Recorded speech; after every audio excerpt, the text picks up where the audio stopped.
Hello, everybody, and welcome to Whispers from the Void. My name. Well, you know my name. And my name is Phil, Devinez for the Intimates. Thanks for tuning in, folks! Yeah, so we're back. I had to take a hiatus. Miss Piggy was beating me again, so she's actually in court. I'm in the witness protection program. And I am his lawyer.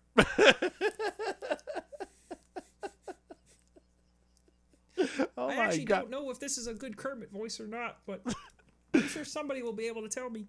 I mean, it's pretty resembling, in my opinion. I'm not the biggest, It's pretty close. I'm not the biggest aficionados of Kermit the Frog, especially in English. Like, I don't even know the French one. So I know a little bit the English one. But yeah, I think it's close. It's close. My only reference for Kermit the Frog impression is Jan Ecox from Smosh. That is doing a pretty good impression of Kermit. What? Something French. French. Oh, you want me to say something? Mine's a little lighter. I think it's got to be a little something French. Like that. I don't even know what is the French version of Kermit. Let me check it out. I need to get this fucking thing working again. Yeah, that could be fun. Yeah. Phil. Yeah. It was St. Patrick's Day here, so I got a Guinness. Woo! My favorite. Guinness. Pour it into the glass. I don't care how I'm doing this right now. Yeah. This is actually interesting pour. This is the way you're supposed to do it.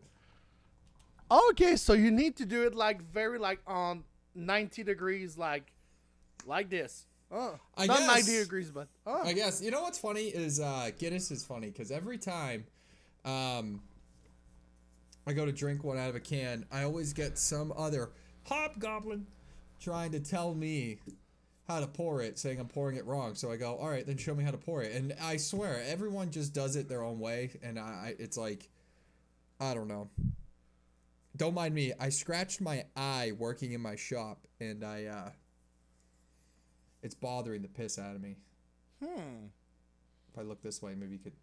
If I look this way, I don't know, but it's fucking bothering me. So, yeah, St. Patrick's Day over here in the States, Southie Parade was another shit show. I wasn't there, but it was another shit show. So, just so you're all aware that we still do it right here. Yeah, because it's one of your celebration. Because in Quebec we don't. Well, we do it. We do the St. Patrick's, but it's not everyone that is celebrating St. Patrick's. But yeah, we celebrate it a little bit. I don't. Southie is still very much an Irish place. So yeah. You still get a lot of heritage and stuff like that. I mean, it is. It's just. It's huge here. I know Chicago's got the Green River or whatever, but I feel like there's just it's Chicago to go there for their parade is pretty sick, and then out here is also sick, but it's fucking rowdy out here, man. Holy crap. Yeah. These people are crazy. For sure, dude. For sure. So, I don't have a Guinness. But I have this cool beer, Cascadian Dark Ale, called Palabre Du Cloporte by Abri de Tempête, which is a brewery on an island, on the Madeleine Island. It's very on the east of Quebec, but very far. You have to go by plane to go there. And yeah, pretty cool brewery, pretty cool beer. And they're known for doing beer around 12%, an ice beer around 12%, which is pretty interesting. So, Cascadian Dark Ale, an old style from the west, from the West Coast. Let's try it. Give it a shot.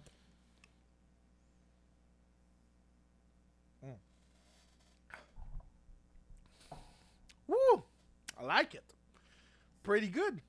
Pretty Very good. It's bueno. pretty like bitter. A little bit fruity. It's very like dark. So we love the dark. And that's good. I was born in it. I was born in it. You merely adopted it. Yeah, I just adopted it. I just signed a paper. I just signed a paper like yesterday to adopt the dark.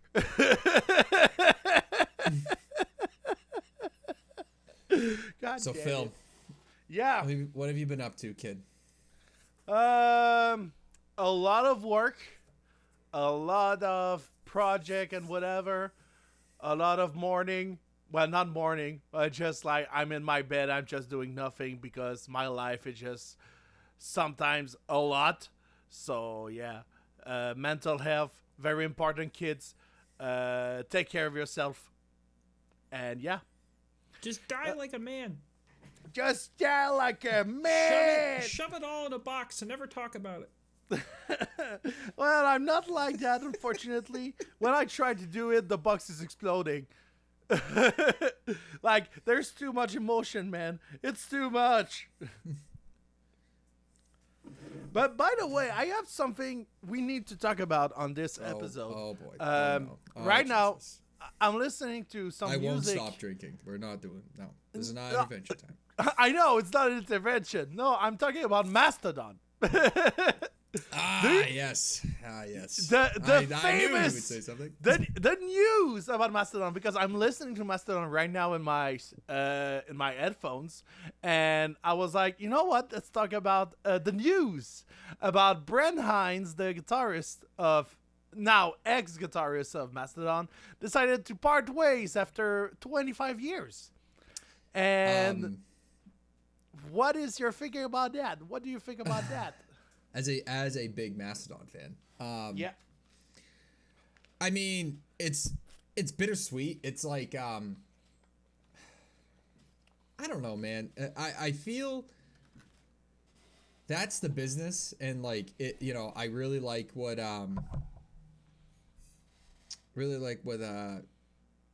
what's his? I'm drawing a blank. The other guitarist there. Bill Kelleher. Yes, Bill. That's what I was looking for.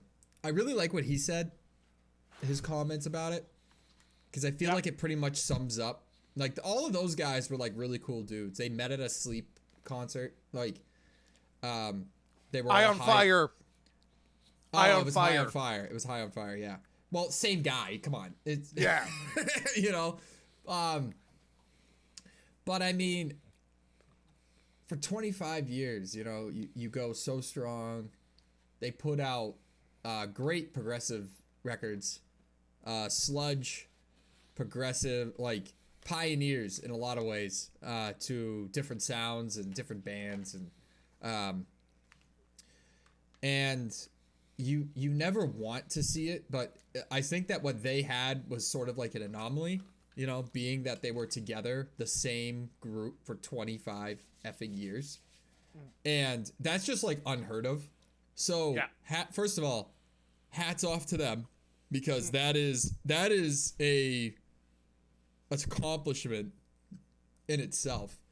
They're a Grammy winning act. Not many metal bands can say that, if any at all, you know. And they still, I always felt Mastodon embodied a lot of what they wanted to do, and the fact that they were like sludgy and kind of down-tuned and was a Grammy winning act and was what they were, really spoke to those guys and what they had going. And I look at other acts like Ghost or Sleep Token right now, you know, and in a lot of ways, they're not bad bands by any means, but they appeal to a certain fan. You know, while Mastodon, I felt, created fans. Yeah. I find it disappointing that Brent would leave. Yeah. I mean, I think it was pretty obvious because I think that even like the last record they just had like creative differences. Like he did start another band at one point. He was in another band, and I think that they, wanted to do like his own thing and or wanted to explore other music or make some other stuff, and that's all well and good. It's just you go for so long and you never want to see it happen, but it's almost like the inevitability of like it's either gonna happen or Mastodon's gonna stop touring. Yeah. And there's a part of me that would have liked for them to just stop touring, to just keep it just to keep that original lineup, just selfishly as like a fan, because I don't ever wanted to see anybody leave. Yeah. And I felt the same way about like Lamb of God too. Yeah, when Chris Adler Chris Adler left, yeah. I was like, that's just sucks, because it's like it's just that lineup together for so long, it becomes synonymous with the band, the everything, Yeah. So two different things, because Adler left, I wouldn't say on great terms. So, yeah. But for all intents and purposes, Hines is leaving on good terms. Just interesting. So I'll say my part of it, because like of what I seen on the media, it's similar. We saw the same thing. My thinking about that is like I saw it a little bit coming, just a little bit, for the simple reason that a few years ago, Brent Hines did a little, not interview, but like he did a little statement that he doesn't like metal. And he doesn't like to play it. Like, he grew out of it. Like, maybe he liked it before, but now he's tired of it. That's what he told. Is it true statement or something I just saw on Facebook and someone just like distortioned it a little bit, just twisted the truth? Maybe, but I don't know. I never felt that he was like a big metal guy, even though he got a voice in it. But I always felt that he was a little bit like the odd one out or something like this. Like, I felt everyone were like metal, and him was like more the guy that just added a little bit like more country twangy style and like something else to the band, which was refreshing and created something with Mastodon that was very impactful on the fans.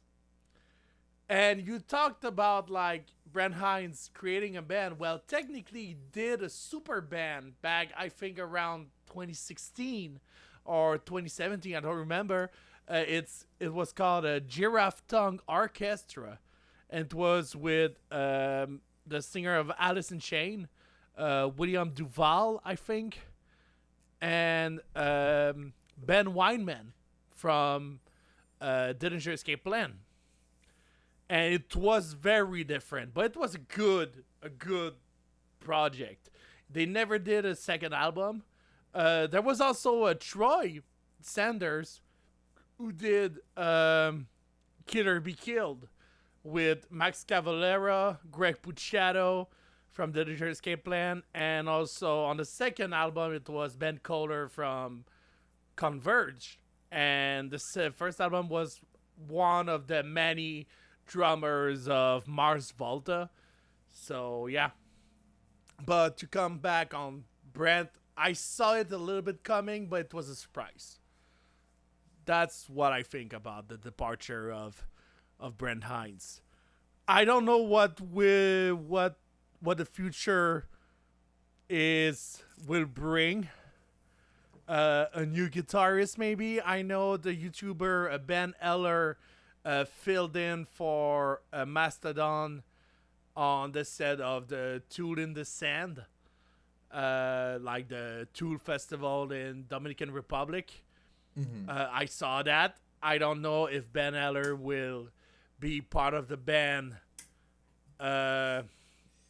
maybe later, like on like other dates. I know Mastodon is coming in Quebec. They're coming in first. Well, they are coming in the festival, the summer festival in Quebec City, and they are playing with Slayer, which is pretty interesting. And I'm going there. It's so funny, the parallels, but it's like, don't you find it weird that this happens now as they're about to go on tour again?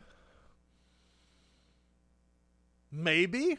Like, I feel like we're going to find out in the next month that he either joined a band or started a band. Maybe. And their touring schedule, I think there's probably was conflictions. Probably. And maybe he was fine with like writing it out one last time, but maybe had to speed up the process because it was gonna. I don't know. I'm just speculating, but and you know what's funny too is talk about a band like Slayer, like did a farewell tour and they come back. Let's be honest. Shows, like, let's be honest. They did it for the money. Yeah, absolutely. I don't blame them one bit.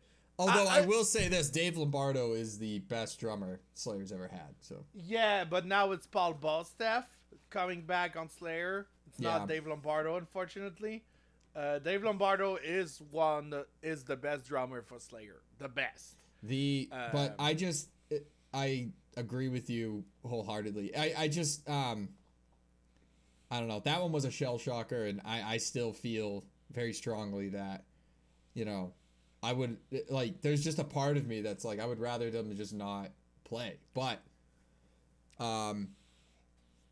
those guys are still super talented, and you know you still want to see it. It's just it is gonna be weird, dude. It's gonna be weird, you know.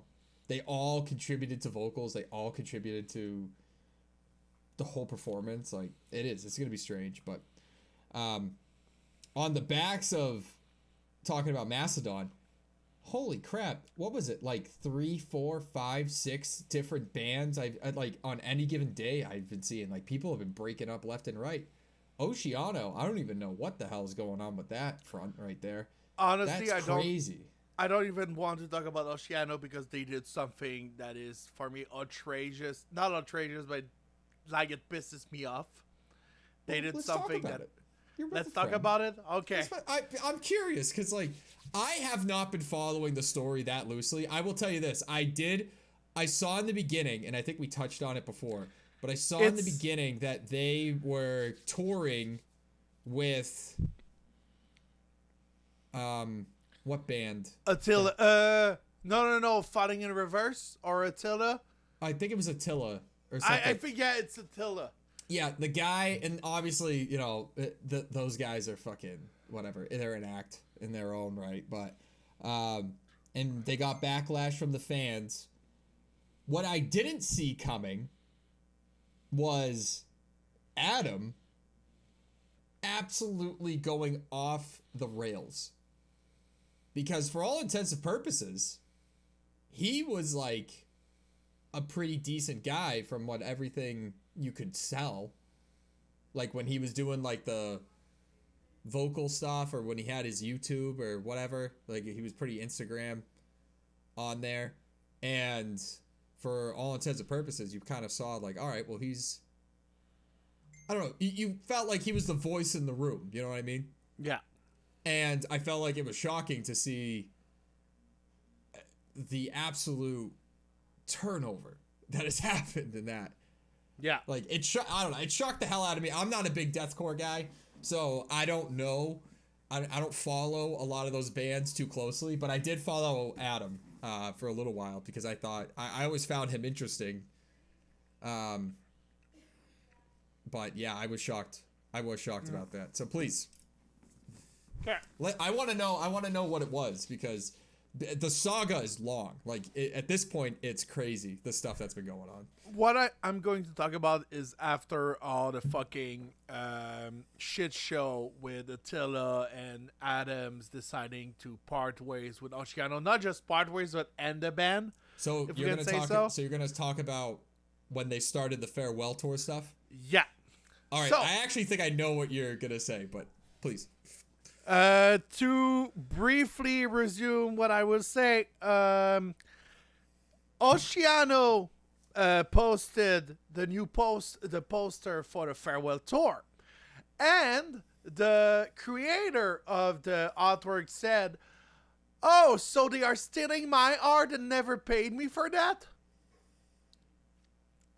And that pisses me off, because when I decided to search a little bit on that, technically they have proof that they have like 2 fucking artworks for it, and they are fucking similar. But like the similarities are shocking, dude. So shocking. And like the guy's show is one that he sent to the band, and the band said no. But the band decided to take this one, modify a little bit, and they said, "Oh, this is our poster for the farewell tour." And when I saw that, I was pissed. I was pissed. You don't fucking steal from an artist. And some people in the comment were like, "Yeah, but why didn't you accept it? Like, why didn't you like said, oh, you have to pay me first before I send you the stuff?" Because well, that's not how it works. It's not how it works first. And it always depends on the contract, always depends on what you and the band decided to do. Because, like, for example, me, when I do stuff artistically, I always do it before I get paid. But mostly, like, I never got, like what I send to the band before they agree that it's the final product, I don't send the finished product. I always send like a screenshot or something to the band, or a low resolution of what it will be, so I don't get scammed. And I don't get like, they don't pay me, but they use my artwork. Maybe the guy didn't do what I did. Maybe just like, he was like, "Oh, I'm working for one of my favorite band. That's good." Sending the whole artwork, they decided to say, "Oh, we don't accept it. It's not great enough," and they use it to do something else. Maybe they did that. I don't fucking know. But I compare it to, in my head, what I would compare it to is like, say you go to a restaurant and you order a steak. And you order it well done, or whatever. You order it medium rare, and you get it well done, or whatever. Well, and then you eat it, and then the waitress comes back and goes, "Oh, how was everything?" And you go, "Oh, I hated it. I didn't like it, so I want my money back." It's so true. Or I'm not paying for it. It's so true. And that's like, it's a very loose example, but it's like, it's the right idea. It's the right idea. And to continue on that idea, because what I'm pissed is that they did that. Oceano did stole from this artist. The thing I don't know was it Alum that did all the talking, or is it one of the band members, or the manager of the band that did all that? That's what I don't know. So I'm pissed. I got a feeling it's Adam. I'm pissed that it's I'm pissed about that. And maybe it's Adam. And of what I heard, of what I saw in the comments under the post of the artist, there's a lot of people that tried to talk to Adam, that is like in real life, or even like just do comments or whatever, or just talk to him, and he's a fucking asshole, of what I heard. That's what I heard. I cannot say. Yeah. I think that he's going through something. Yeah, but like not just that, but before all the fucking drama. of what I heard, like he's putting an image of a good guy and a great guy and whatever. But of what I heard in behind the closed door, he's a little bit of an asshole.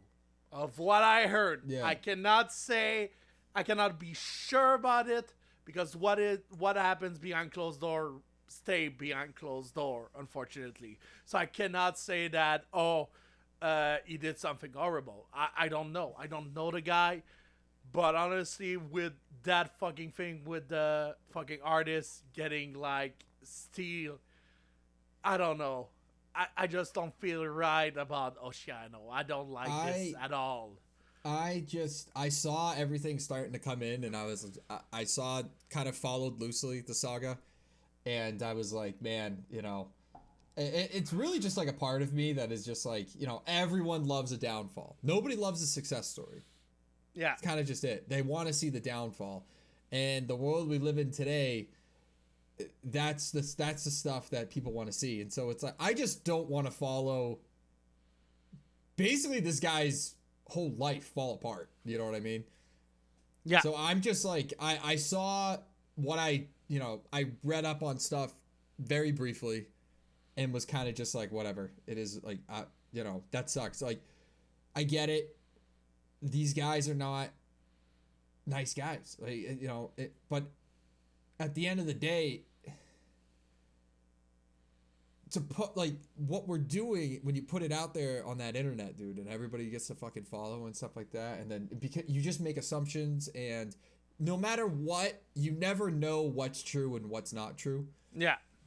Because you're not involved directly in the situation, and so we're constantly just getting posts or whatever, and I don't care what anybody says. If you posting on Facebook and stuff's getting posted on Facebook and they're going to news stories, and then when people pick up a news story, they're not always, how do you know that they fact check? How do you know that they talk to everybody? How do you know it's not just one person's side? How do you not know? There's too many variables.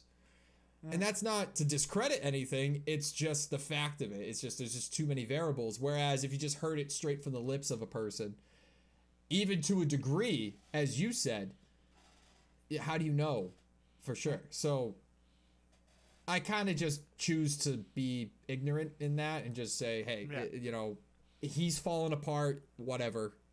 It's Oceano. Like, okay, I guess Oceano's not a band anymore. That's that. Whatever. If you're a deathcore fan, you're a fan of the band. That sucks, but what are you gonna do? Like, it is what it is. You know. I just hate to see what ends up happening is this fucking this straight spiral of just the negativity and everybody's, whether he was right to tour with Attila and like all this stuff. It's like, I get it, man. I do. But can we just relax for a second? They're deathcore bands. You know? What you know, this is not like groundbreaking stuff that we're talking about here. Like, you know, this is just guys trying to play in their bands to like 200, 300 plus people a night. You know, we're not talking like anything crazy. So let's pump the brakes. If everyone doesn't need to pile on the fact that the guy is being a huge piece of shit. Yeah. Just let him go be a huge piece of shit and just say, oh, wow, that's terrible or whatever. Yeah. Like, he sucks. And then just leave it. Like, exactly. I don't know. The self-righteousness of everybody else is just like, that's what drives me nuts. Like, I knew he was a bad guy. I met him in 2008. It's like, you don't know. You don't know. Like, I met a lot of dudes and gals on tour, and sometimes they seem to be not great people, and sometimes they are. Like, that's, or sometimes people who are reporting just get them on a bad day. Yeah. And that's entirely possible. And some people will take one bad interaction for 5 minutes or 10 minutes that they had, and then that's that's their life for the rest of their life. They're going to remember that moment forever. And people with any degree of fame, any degree of, like, we're all human. You're entitled to have a bad day. So, like, for people to automatically, people just pile on it, and it's like, I get it, but man, you're asking a lot. You ask a lot of an individual. I have to talk about like a personal thing that happened to me, and it's more a funny thing than a bad thing. Suffocation, I saw them like maybe 2 years ago, 2 years ago. I saw them, and I met with Yan Wei, the guitarist of Surreption, which they were playing that night. And I don't know why, we talked about like maybe going in the bar after the show and all, and he was like, hey, come with me. I want to show you like the backstage and all, and we can ask the guys if they want to come. So that's good. I decided like to follow him and all, and I met the guitarist of Suffocation, Charlie, I don't remember what is his name.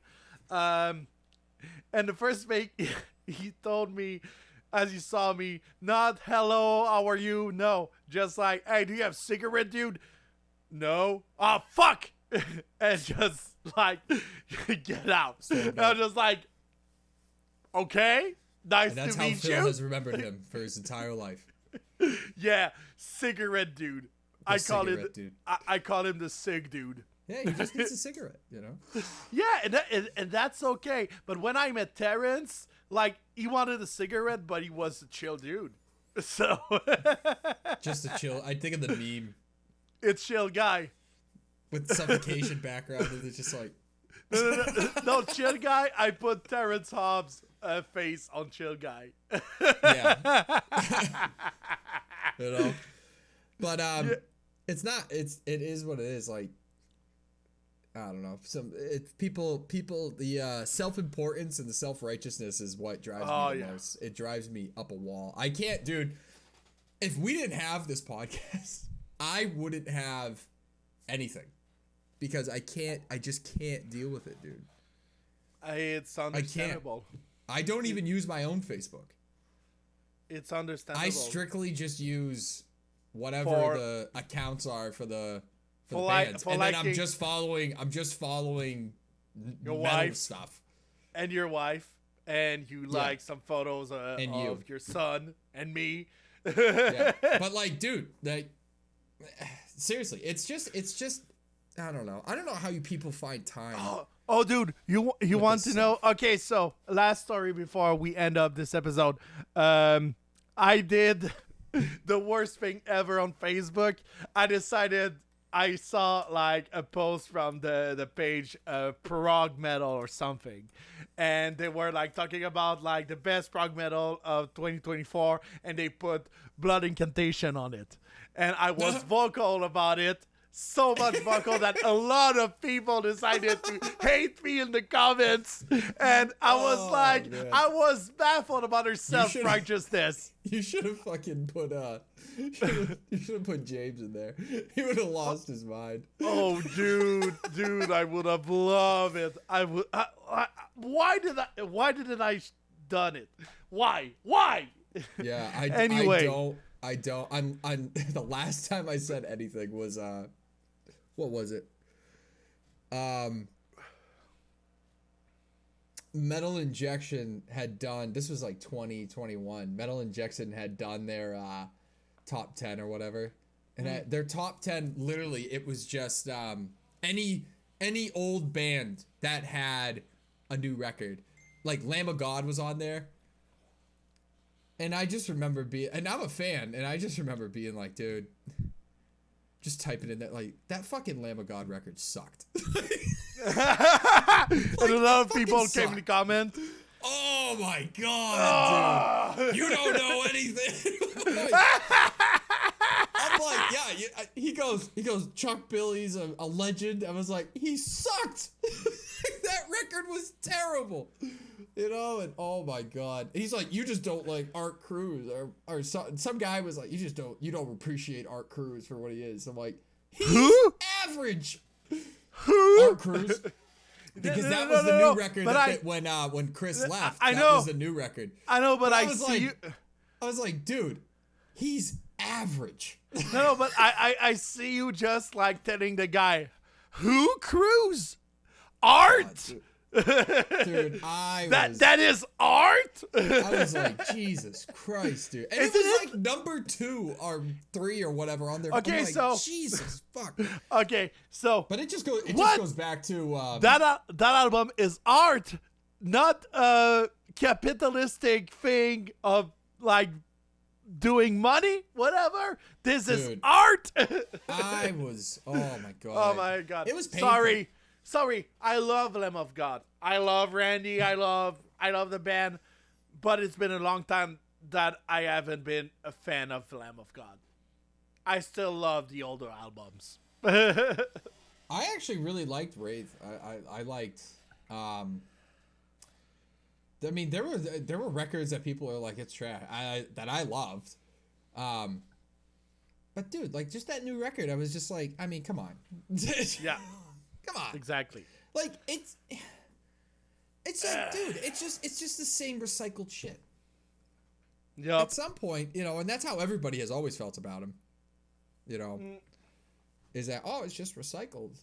It's like, I mean, yeah, I get it, but it's like, I don't know, dude. Everyone's got their opinion, and it's just we're all wrong. All of us, we're all wrong. That's what I like to think. But hey, what do you got for a shout out? Shout out!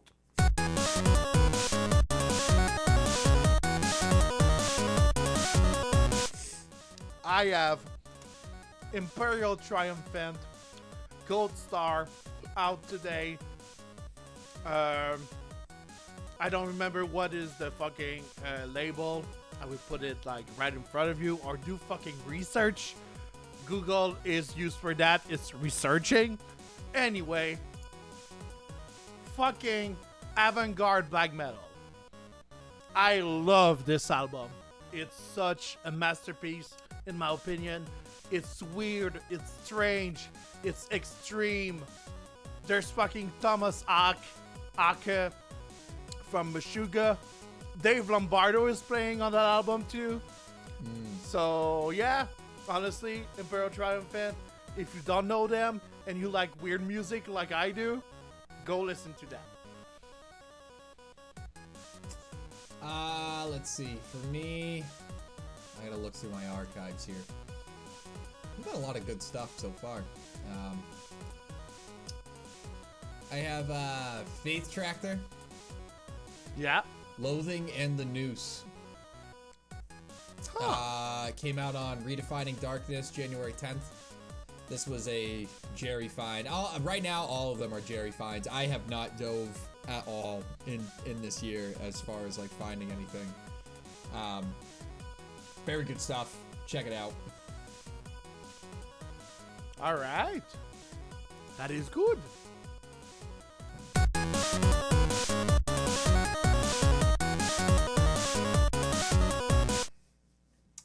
Well, that's been Whispers from the Void. I'm gonna keep doing this voice until you guys like and subscribe. Like, subscribe, please. All right, we'll catch you guys. We'll catch you guys in the next one. See you on the next one.